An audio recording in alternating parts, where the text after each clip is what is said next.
Hi guys, ito aalis nga pala ako, pupunta ako ng Pusong. Ayan. At ito po ang MRT dito sa Taiwan. Ayan.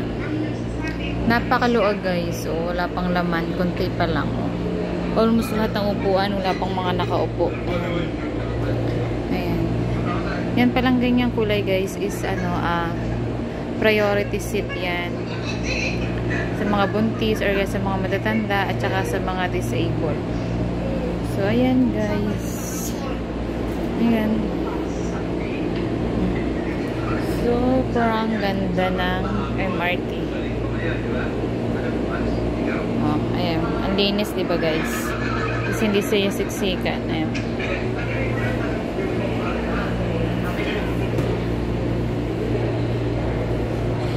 Lalabas tayo ngayon kasi may pupuntahan tayo guys.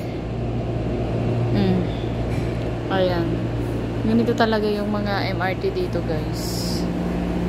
Ayan, almost wala pang laman talaga. Kasi last station kasi itong lugar ko. Kaya ayan, wala pa talagang tao. Kunti pa lang. Guys, oh. Ang haba nito guys.